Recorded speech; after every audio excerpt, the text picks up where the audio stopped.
안녕하십니까. 참사랑TV의 이현영입니다. 특별대담으로 김일성과 문선명을 주제로 한 세 번째 시간을 갖게 되었습니다.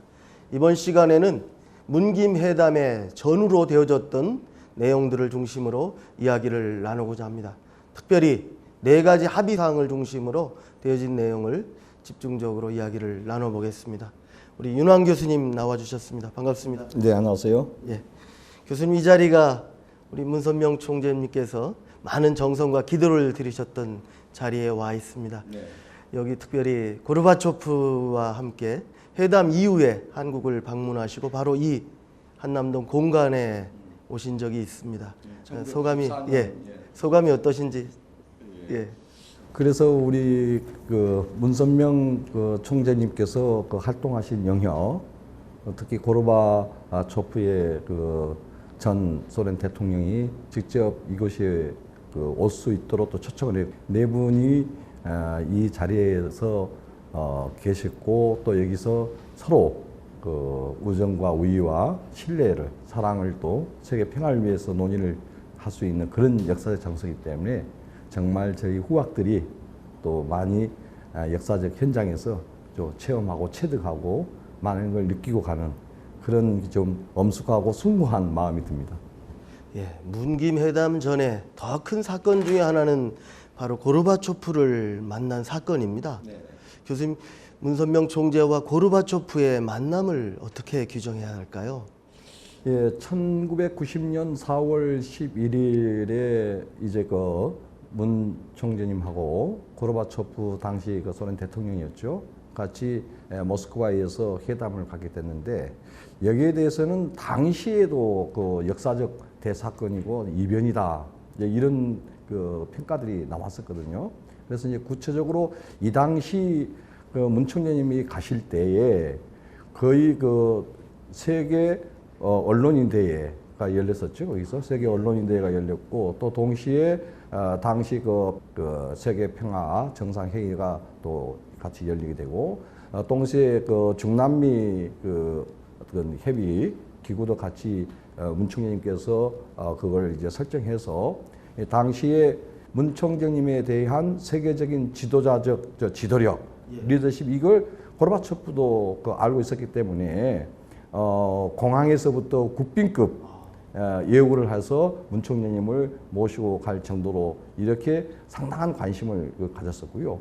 여기에서 이제 우리가 조금 심도 있게 분석을 해야 될 부분이 국제 사회적 차원에서 세계 당시 국제 질서 차원에서의 어떤 역사적 의미, 그 다음에 한반도 차원에서 어떤 우리가 역사적 의미, 그 다음에 한국과 당시 소련의 관계에서의 역사적 의미, 크게 세 가지 의미에서 우리가 심도 있게 우리가 좀 분석을 하고 알아야 될 거라고 봅니다. 일단 이 당시 국제 질서 차원에서는 고르바초프와 만나면서요.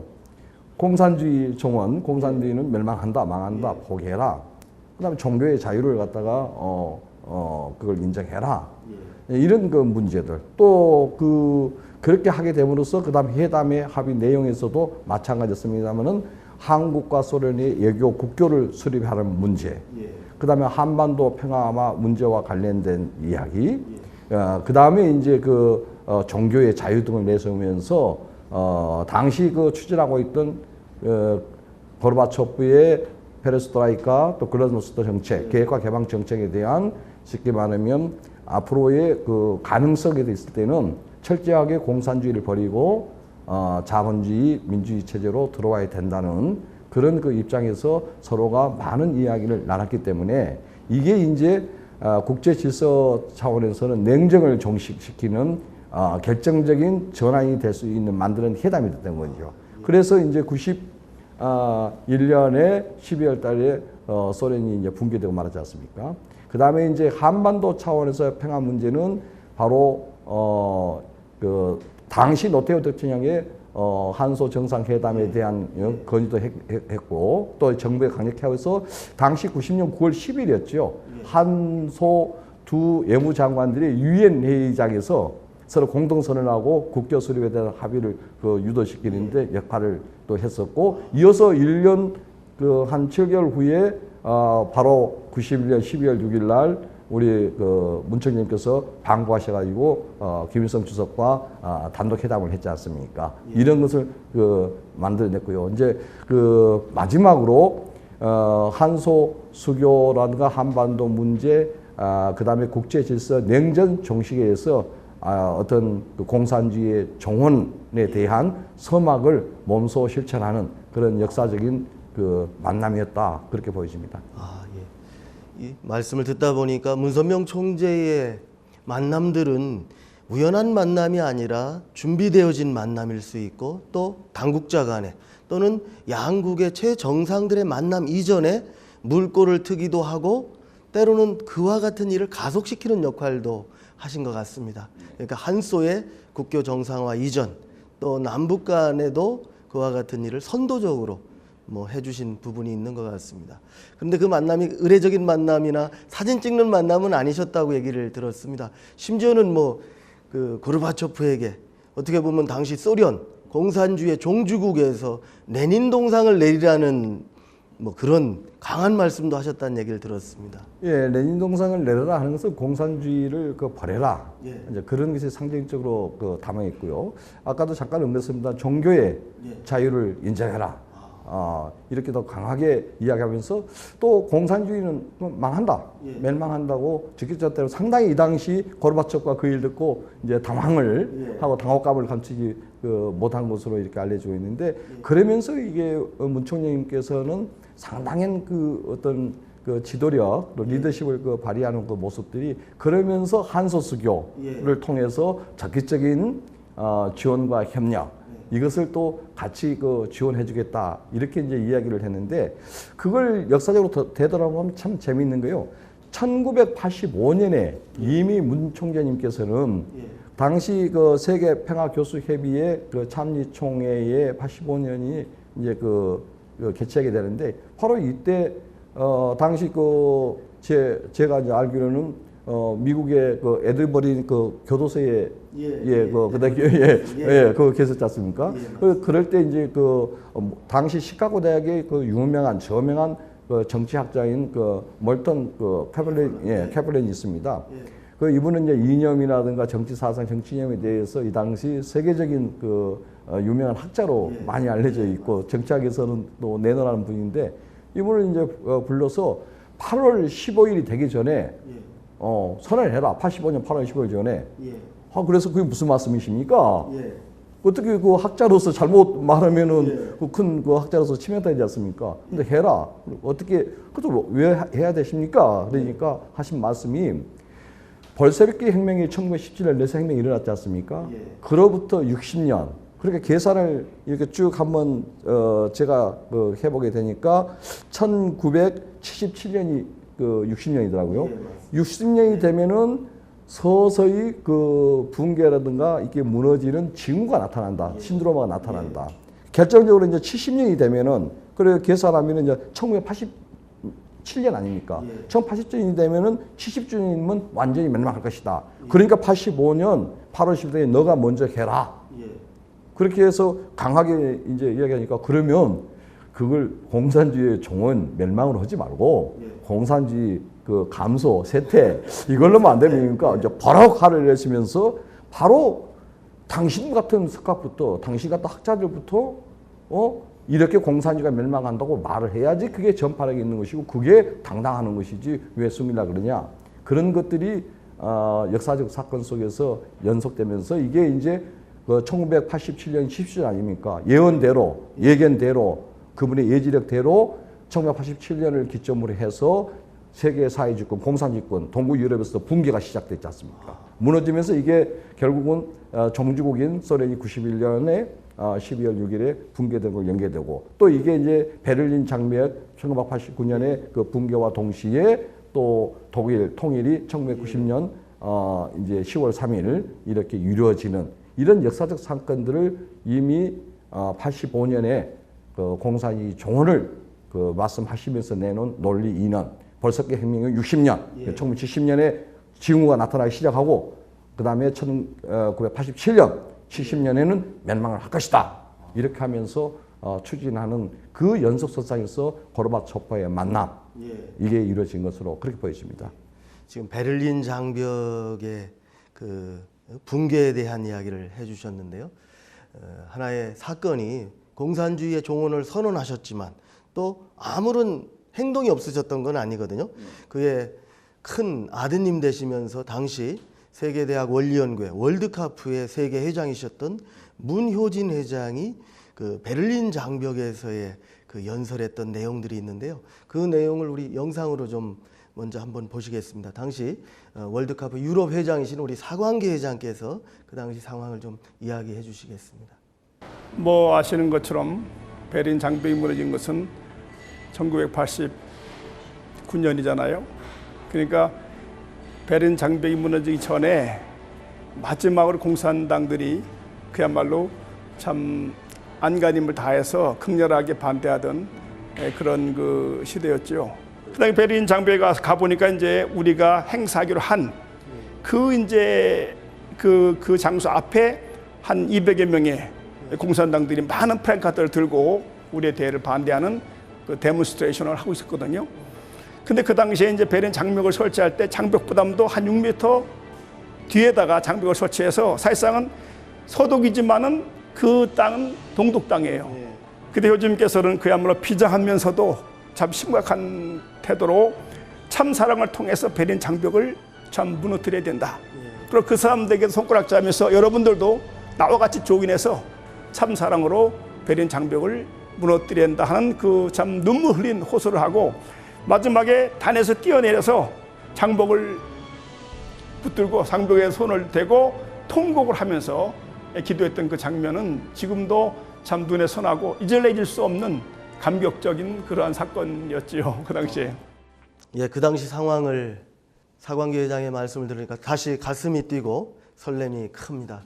어쩌면 문선명 총재님의 공산주의 종언에 대한 선언, 그것의 실천적인 청년 학생들의 활동이 크게 느껴지는 자리입니다. 여기 월드카프가 이렇게 나옵니다. 세계대학 원리연구회. 세계대학 원리연구회는 공산주의를 종식시키기 위해 전위대 역할을 해온 조직으로 알고 있습니다. 교수님 어떻게 평가하십니까? 예, 방금 그 지적하신 바와 같이 1987년 시점을 좀 우리가 유심히 봐도 그게 이제 벌써기 혁명의 70주년이라고 우리 문총님께서 이미 85년에 그 강하게 말씀하셨지 않습니까? 바로 1987년에 바로 저 카프 당시에 월드카프의 그 회장이셨던 그 문효진 회장님께서 베를린 그 내 이제 가셔서 이 당시 그 원리 연구회 회원들을 거의 그 한 2,000여 명이죠. 같이 가서 그 마우르무스 외그 장벽을 반드시 헐어라는 구호를 내면서 베를린 장벽 앞에서 이제 그 평화 시행진 그러니까 베를린 장벽 철거 운동을 직접 때문에 이게 아마 베를린 장벽 설치 이후에 국제적인 최고의 그 윤원이 동원된 그런 그 평화 시행진이고 운동이었거든요. 그래서 이 87년에 이 문효진 그 회장님의 이 운동 자체도 바로 85년 우리 문총재님의 그 공산주의 종언에 대한 그 예시와 예지와 지력에 의해서 거기에 같이 운동을 했기 때문에 그 성부에 카프가 이렇게 서왔다. 다시 말해서 카프는 1966년 1월 10일에 카프가 만들어지고 그 전에 물론 64년에 서울대학교의 원리연구에 뭐 동아리 됐었지만 공식적으로 한학자 우리 총재님과 동시에 우리 문 총재님이 함께 66년 1월 이제 전국대학 원리연구회 카프를 이제 만들고 그래서 이 활동이 참 중요한 게 저는 네 가지 그 시기 구분을 합니다. 1970년대 카프 운동 이때 물론 1960년대부터 성공운동을 해왔습니다. 그 성립 초기부터 해왔지만은 구체적으로 1970년대에 성공운동 또 농어촌 당시 개몽운동하고 봉사활동을 했습니다. 이 당시는 이제 70년대 달았으면 새마을운동이라든가 이런 게 이제 많이 이루어졌기 때문에 적극적으로 농촌활동, 농안활동을 지원했고요. 80년대에는 성공운동과 동시에 초교파 운동을 하면서 동시에 남부통일 운동도 전개하기 시작했습니다. 그 다음에 90년대에는 참가정 운동을 이렇게 하면서 남북 통일 운동인데 이때 이제 성공 운동이라는 게 이제 운동에서 조금 이렇게 약화되죠. 왜냐하면 소련이 붕괴되고 세계 공산주의 세계권이 이제 무너졌기 때문에 이제 그 축을 가지고 91년 이제 소련이 붕괴된 이후로 이제 통일의 축을 이제 문선명 선생님도 이제 북한으로 뛰어들어서 김주석과 함께 단독 회담을 하는 것도 91년에 하는 것도 바로 남북 통일 운동으로 축으로 했기 때문에 카프가 적극적으로 남북 통일 운동을 바로 뛰어들게 됐고요. 그 다음에 2000년대에는 그 순결 참가정 운동, 심정 문화 운동, 그 다음에 남북 통일 운동을 하면서 세계 평화 운동까지 같이 겹치는데 70년대부터 2000년까지 일관되게 흐르는 건 성공 운동하고 남북 통일 운동 이게 일관적으로 카프의 주 활동으로 흘러오고 있거든요. 근데 그 중심 사상에는 선생님의 평화 운동 이게 이제 중심 평화 사상, 평화 운동, 평화 사상 시절은 평화 운동이 그 기저의 사상적 배경이고 그걸 철두철미하게 카프가 활동하는 측면에서는 큰 그 활동 내용을 보이고 있다고 그렇게 평가를 받고 있습니다. 예. 아까 다시 고르바초프와의 회담으로 돌아와서요. 고르바초프에게 문선명 총재께서 레닌 동상을 내려라 여러 가지 강한 주장도 요청도 하셨지만 또 큰 혜택도 주신 것 같습니다. 그때 큰 제안을 하셨다는데요. 우리 석준호 회장의 연설을 통해 한번 확인해 보겠습니다. 1990년에 제가 소련에 건너가지고 부모님께서 1990년 4월 11일 고르바초프 부모님 성원 기념일 때 고르바초프를 만나시고 모스크바대로 승리로 이끄시고 그 다음에는 미국으로 돌아오신 다음에 부모님께서 저에게 지시하기를 소련 학생 300명을 여름방을 위해 가지고 미국에 데려다가 교육을 시키라 그런 지시를 받았습니다. 300명의 교육이 끝나니까 아버님께서 1년 내에 3,000명을 교육시키란 말이에요. 그 다음에는 이제 91년에 여름방학 8월 전까지 8월 중순까지 우리가 다 마쳤어요. 3,500명의 교육을. 그러더니 구테타 사건이 벌어져요. 구테타 사건이. 고르바초프의 오른팔 왼팔이 되는 사람들이 전부 고르바초프의 반기를 들고 고르바초프를 심지어는 체포해가지고 모스크바를 압송하면서 군대를 탱크를 몰고 들어왔습니다.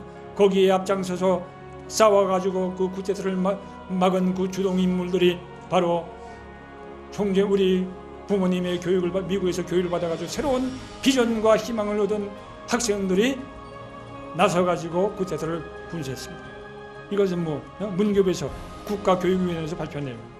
참 위대한 게 당시 그 베를린 장벽이 그 무너지는 그 시점에서 당시 고르비가 곤경에 처하지 않았습니까? 그러니까 이제 1991년 이른바 8인에 의해서 당시 KGB 유장하고 그 다음에 부통령, 그 다음에 수상, 그 다음 국방장관, 내무장관을 비롯해서 8인이 8월 쿠데타를 했거든요. 당시 8월 18일 날 고르바초프는 크림반도 쪽으로 여름 휴가를 가 있었지 않습니까? 그런데 그때 이제 이 8인회가 주도가 돼서 보수 세력이죠. 공산당 세력 지키고 이 당시 이제 그 7월 달에 이미 이제 연방 그 조정 협약을 갖다가 이제 이 발효를 놔두고 있었거든요. 한 달 정도. 그렇게 그런 마당에 이제 찾아와서 부통령에게 이임을 좀 해주세요. 그러니까 노했거든요. 그러니까 이제 다뤄와서 그냥 그 19일 날 새벽 6시에 그 유명한 백조의 호수 그 차베스 호수의 백조의 호수를 갖다가 방송을 중단했었고 이걸 신호래해서 이제 이른바 쿠데타를 일으켰던 거죠. 그 8인회가. 그러나 그 자체에서 바로 그 다음 날 이제 그 소련 시민들이 특히 그 젊은 층들이 일어나는데 그 젊은 층들이 바로 문선명 총재께서 미국에 유학시킨 그 키드들이죠. 문선명 키드, 통일교 키드들이 그들이 이제 공부하고 돌아가서 그들이 자유와 인권과 민주화 그러면서 이제 그 시위에 적극적으로 동참하고 나와서 사실상 당시 유배, 연금당하고 있던 고르바초프가 다시 재선해서 3일 만에 3일 천하로 끝나면서 21일 날 다시 돌아와서 대통령으로 올라오게 되는데, 그때 큰 역할을 했던 게 바로 문선명 총재께서 유학을 아무 조건 없이 미국으로 유학을 보내는 그 키드들이 바로 그런 역할을 했다는 점에서 상당히 그 은인이다. 은인의 그걸 항상 느끼고 있다. 그런 것을 종종 고르바초프가 이야기를 하고 있기 때문에, 그런 측면에서도 문선명 총장님의 그 활동 이런 것도 상당히 좀 기감이 되는 그런 모델이 되지 않느냐, 그렇게 보여집니다. 예, 이제 이야기를 베를린 그리고 소련, 다시 이제 북한에서의 문김회담으로 이야기를 옮겨보겠습니다. 문김회담에서 합의된 4가지 내용들, 그리고 그 이후에 이제 그 합의된 사항들이 어떻게 실천되었는지를 이야기 나눠보도록 하겠습니다. 예, 그 문김회담에서 합의된 4가지 사항은, 첫 번째 남북 경제 교류 협력. 이제 이것과 관련돼서 금강산 관광 개발, 이게 이제 합의됐고요. 두 번째는 한반도 비핵화 문제, 요거에 대해서 됐고, 그 다음에 남북 정상회담 추진 문제, 이게 됐고, 마지막으로 남북 그 이산가족 상분 문제, 인도적 문제, 이 크게 4가지 틀에서 합의가 이루어졌는데, 일단 그 첫 번째 남북 경제 교류 협력 문제, 금강산 개발 문제에서 이게 이제 가장 적극적으로 이게 추진된 그 합의 사항이고요. 한반도 비핵화 같은 문제는 당시 94년 7월달에 남북 정상회담을 놔두고 갑자기 그 김일성 주석이 사망을 했지 않습니까?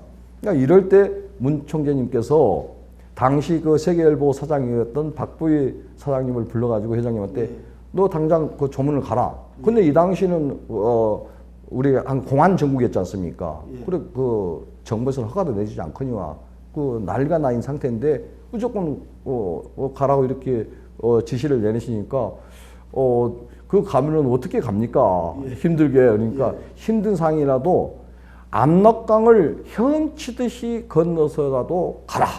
헤엄쳐서요. 압록강을 헤엄쳐 건너서라도 가는, 그렇게 험난한 길인지 안다. 하지만 헤엄쳐서라도 가라.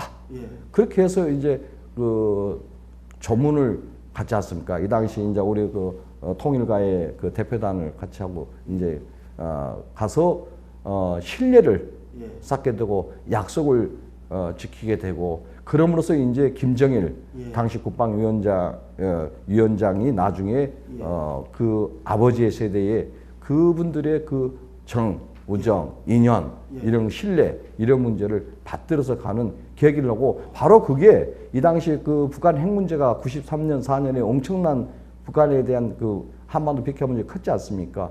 바로 거기에서 긍정적인 역할을 했다는 평가도 나오고 있고요.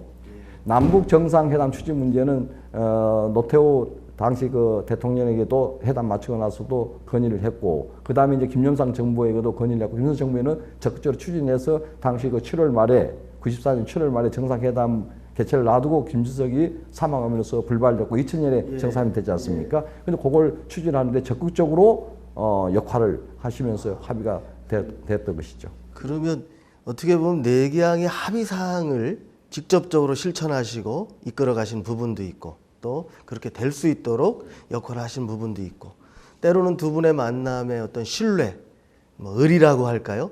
의리를 조문으로 또 대를 이어서까지 이어왔네요. 여담입니다만 조문 외교라는 말도 있지만, 보면은 아까 목숨을 걸고라도 가서 조문을 하게 되는 과정도 있지만, 그게 정말 최근에 이르기까지도 계속되었죠. 그렇습니다. 그래서 그 조문이라고 하는 것은, 그게 이제 김일성 그 주석과의 인연을 그 형님 동생으로 맺은 그 문선명 그 총장님의 그 유지와 김일성 주석의 유지가 이제 받들어져 가지고요. 그 다음 이제 그 김정일 국방위원장이 사망했을 당시도 또 우리 그 통일가에서 또 그 조문 조화를 해서 이거 조문을 정중하게 펴었고요. 반대로 또 우리 그 문선명 총재님이 그 승화하신 것에 대해서 또 북측에서 정중히 요청해서 세계 그 평화센터 우리 통일그룹에서 이제 지원해서 저희 있거든요. 그다음에 이제 잘 알려져 있지 않습니까? 우리 문선명 그 총재님의 생신이나 김일성 주석이나 김정일 위원장의 생신에 서로 이렇게 조화를 이렇게 또 선물을 또 산삼까지도 이렇게 이게 받은 그런 것도 있고요. 근데 구순 잔치에 제가 한번 초청받아 가봤을 때 그때도 김정일 위원장이 큰 하원과 선물을 보낸 것을 봤습니다. 그런 그 관계들이 이어져 왔던 거죠. 예, 저도 기억나는 선물이 풍산개 한 쌍이 왔는데 잘 키우고 있는데 이름을 정주 안주 이렇게 문선명 총재님, 한학자 총재님의 고향이고 그리운 고향의 이름을 따서 정주 안주라는 이름을 지어줘서 잘 크고 있는 것으로 알고 있습니다. 그와 같은 교류들이 계속되고 있는데 특별하게 기억 남는 교류가 우리 니트렌젤스가 평양에 가서 공연한 일도 있고 거꾸로 북측에서 또 와서 공연한 사건도 있습니다. 그래, 리틀레전스 평양 경우는 원래 98년 5월 달에 평양에서 4차례 이렇게 공연을 했었거든요.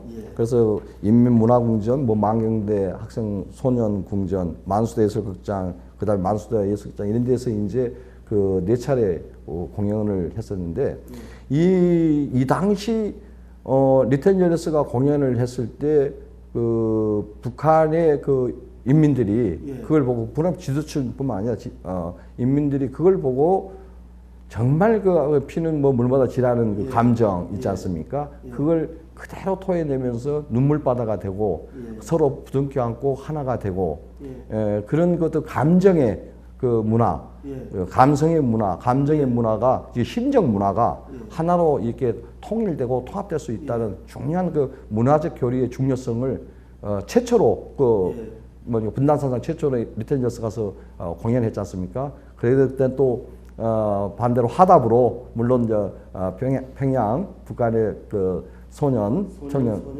예술단이 또 나중에 이제 우리 한국에 와서 또 공연을 했었잖아요. 그런 계기가 또 물꼬를 트게 된 것도 통일가의 또 하나의 힘이죠. 이와 같은 문화 교류, 그 다음에 직접적으로 대북 사업이 한국이나 북한에 많이 알려져 있는 평화 자동차를 비롯해서 대북 사업이 계속되게 됩니다. 그 얘기를 좀 해주시죠. 사실상 대북 사업은 문김 회담의 합의사항에서 가장 중요한 남북 경제 교류 협력 사업 양대 축이 있었습니다. 그때 합의 사항이 하나는 금강산 관광 개발 사업이고요. 하나는 대북 자동차 산업 추진이었거든요. 근데 금강산 관광 개발 사업은 그걸 저희도 통일그룹에서 92년 금강산 국제그룹을 갖다가 설치를 해가지고 적극적으로 이제 추진을 했고요. 북한에서도 94년에 김일성 주석이 당시 1월 달에 금강산 사업을 승인을 했어요. 통일그룹에게. 그런데 이게 여기에 따라서 98년 7월 달에 이제 주식회사 금강산 국제그룹을 우리 통일그룹에서 서로 설립을 했거든요. 그런데 바로 8월 달 정적현대그룹 회장이 소태 몰고 가가지고 당시 이제 김정일 위원장이 이제 97년에 그러니까 총비서가 됐지만 98년 9월 달에 헌법을 개정하기 직전에 8월 달에 가서 김정일 국방위원장을 어떻게 이제 했는지 또 변했기 때문에 이제 98년 9월 달에 헌법을 개정하고 국방위원회라는 조직을 강화해서 국방위원회 위원장 체제로 이제 가지 않습니까? 그 타이밍을 가서 금강산 관광 개발 문제가 통일그룹에서 현대그룹으로 이렇게 병행되는 것이 있고 대북 자동차는 여러분 잘 아시다시피 이제 평화 자동차 사업을 해서 이게 이제 쭉 준비돼서 2003년에 남포평화 자동차 종합공장이 이게 준공됐지 않습니까? 그래서 당시 노무현 대통령이 2007년 제2차 정상회담 당시에 직접 방문을 하셨죠. 그 다음에 이 자동차가 뻐꾸기가 2002년에 뻐꾸기가 휘파람하고 자동차 이름이죠. 자동차 브랜드가 휘파람 뻐꾸기. 이름이. 휘파람 뻐꾸기. 그래서 유명한 북한 최초로 상업용 광고 있잖아요. 저도 이제 북한에 방문했을 때 봤는데 평양에 거기 있는데 이렇게 광고판이 크게 나고 휘파람, 평화 자동차 처음으로 상업용 광고가 이게 만들어지는 계기도 이 평화 자동차가 만들었거든요. 그 다음에 이제 그 뻐꾸기 2, 그 다음에 뻐꾸기 3까지 2008년에 만들었고 또 뻐꾸기 그 포워드까지도 이게 막 했거든요. 그 다음에 이제 준마, 삼천리, 휘바람 2 이런 자동차에서 그 2009년부터 경영 흑자가 났죠. 그래서 53만 달러. 그 다음에 2010년에 63만 달러 이렇게 이제 경영 흑자에서 왔는데 이게 이제 우리 문 총재님의 사업이 2013년에 이제 원래 70%를 우리 평화자동차, 30%를 북에 갖고 했는데 이제 우리가 무상으로 전부 다 북한에 지분을 다 주면서 2013년 이후에 평화자동차를 북한에 무상으로 주고 이제 이렇게 돼 있는 이런 그 상태에서 이게 이제 경제교류협력의 축 이걸 중심으로 해서 보통강 호텔을 우리가 운영을 하고 있고요. 2007년 남북정상회담에 그 수행단들이 투숙을 했죠. 저도 여기 가서 투숙을 한 2번 했습니다. 얘기가 점점 흥미로워지는데요. 이제 그와 같은 합의 내용들 중에 하나가 또 학술 교류. 그것을 바탕으로 했던 우리 청년 학생들이 5번에 걸친 세미나를 남북의 땅에서는 아니지만 러시아 그리고 중국 땅에서 개최하게 됩니다. 그와 같은 의미들을 좀 설명해 주시기 바랍니다. 예, 1차 그 남북 대학생 통일 세미나를 이제 그 모스크바에서 개최하고 2차부터 5차 총 5차례 94년부터 99년까지 열었는데 북경에서 중국 북경에서 이제 그 개최됐지 않습니까? 이때 남북 대학생 통일 세미나 이 자체가 이게 청년들 있지 않습니까? 이게 이제 카프의 그 목적하고도 월드카프의 목적하고도 부합되는 하나의 이런 것인데요. 카프 그 월드카프의 그 목적이 뭐냐면 애천, 애인, 애국을 갖다가 젊은 지성을 가서 세계의 주인이 돼서 젊은이들이 끌고 나가는 그 운동으로서의 역할인데 바로 이 대학생, 남북 대학생 통일 세미나를 남한 북한 대학생들을 모아서 세미나를 한다는 건 이건 엄청난 그 상황이죠. 이게 만약 94년 상황에서 한번 생각해 보시죠. 그 당시 완전히 남북 관계가 북한 핵 문제로 얼어 있고 이 공안적이 돼 있는 이런 상황에서 북한 대학생을 불러내서 비록 모스크바나 그 베이징 북경에서 하게 되지만 남북 청년들이 만나게 이게 만드는 이러한 조직 이런 걸 만드는 행사 이것은 대단한 그 통일 운동사에서 남북 관계에서 대단한 그 운동사적 어떤 업적이다 이렇게 이제 그 볼 수 있고요. 그 다음에 이제 학술 인적 교류에서는 그 1996년에 북한 교육계 지도자 통일 세미나를 평양에서 개최했습니다. 예, 참 이게 대단한 거죠. 96년에 말이죠. 그 다음에 이제 2006년에는 금강산 세계평화 여성연합대회를 개최를 하죠. 남북 포함해서 거의 50년 700명 하는 이런 그 학술 인적 교류 사업도 적극적으로 그 추진하고 있고 그 개설들이 그 남북 통일의 기반으로 이제 그 미래를 위해서 차근차근 그렇게 준비되어 가고 있지 않느냐 그렇게 보여집니다. 예, 교수님 말씀을 나누다 보니까 문김 회담의 합의 내용들 또 그 두 분의 만남을 통해 만들어진 신뢰가 그 이후 20여 년 동안 지속되고 있고 실천되고 있는 것을 느낄 수 있습니다. 특별히 우리 청년 학생들에게 큰 의미 있는 두 분의 만남이었고 지금 실천되어질 많은 내용을 가지고 있다고 생각이 되는데요. 교수님, 우리 청년 학생들에게 그와 같은 그 두 분의 만남의 의미를 어떻게 이어갈까 말씀 한마디 해주시기 바랍니다. 예, 그 문선명 그 총재님께서 그 지향하는 또 우리 학생들 카프나 남북 대학생들에게 청년들에게 주는 메시지는 이건 같아요. 제 생각에는 사랑의 평화운동 차원에서 놓고 봤을 때 남북 교류 협력인 바로 문선명 총재님께서 항상 강조했던 약속을 철저히 지키는 사람, 진실한 사랑을 전해주는 사람, 사랑의 마음으로 신뢰를 주는 사람, 다시 말해서 인간적 사랑과 민족적 신뢰로 남북 평화운동을 청년 대학생들이요 당신부터 실천해 가라는 또 몸소 그분이 이걸 실천해 왔기 때문에 그렇기 때문에 내년에 그 50주년 기념해서 같이 그 50대 이하, 지금 20대, 30대 대학생들도 그 1세대, 2세대의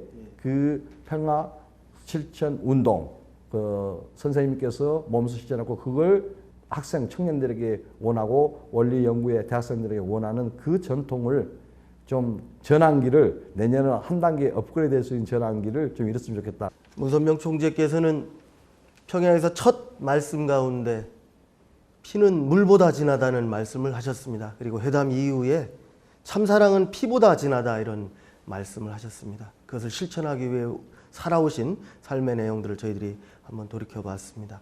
그렇지만 문선명 총재님 또 한학차 총재님이 함께 하셨습니다. 전 일정을. 그리고 그 이후에 실천의 내용 가운데 아까 세계평화 여성연합 말씀을 하셨는데 여성들의 역할이 중요하고 그 구심점에 우리 한학자 총재가 계신데요. 교수님 한 말씀 해주시기 바랍니다.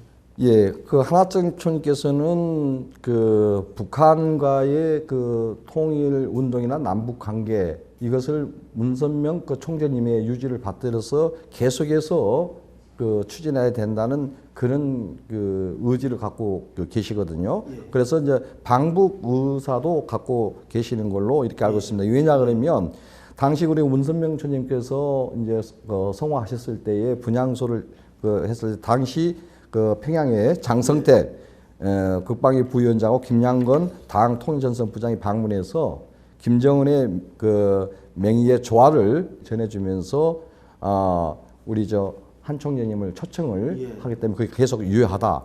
그래서 한 총재님께서 하신 말씀이 참 이게 그 우리에게 감동을 줄 수 있는 말이 북한에서는 우리에게 지극 정성이에요. 문 총재님과 김일성 주석 관계는 굉장히 끈끈했어요. 김정일, 김정은 위원장이 다 통일교에 대한 김일성의 유지를 받들었어요. 이게 이제 신뢰 문제에 대한 것인데 이게 이제 우리 문 총재님의 그 사랑의 그 평화 운동 연결되는 게 문 총재님께서 그렇게 말씀하셨습니다. 그 한 총재님과 같은 연속선상에서 통일로 향해 가는 길목엔 장벽이 너무 많습니다. 첩첩이 막힌 장벽을 하나하나 허물며 나아가야 합니다. 시간이 오래 걸리고 힘들어도 압록강을 헤엄쳐서 건너가는 정신으로 참고 견디면 통일은 반드시 옵니다. 이런 그 선생님의 신념과 통일에 대한 의지가 한 총재님에게도 그대로 계승되고 받들어지고 지금 실천해 나가고 있다고 봅니다. 우리 교수님의 말씀을 듣고 보니까 문선명 총재님과 한학자 총재님의 그 큰 뜻을 가슴에 다시 한번 담게 됩니다. 이제 그와 같은 유지를 이어 통일의 실천을 해야 할 청년 학생들의 이야기를 다음 시간부터 이어가도록 하겠습니다. 5번에 걸쳐 진행되어졌던 청년 학생 세미나 이야기를 4부, 5부에 이야기 나눠보도록 하겠습니다. 장시간 동안 우리 교수님 수고하셨습니다. 예, 감사합니다. 고맙습니다. 고맙습니다.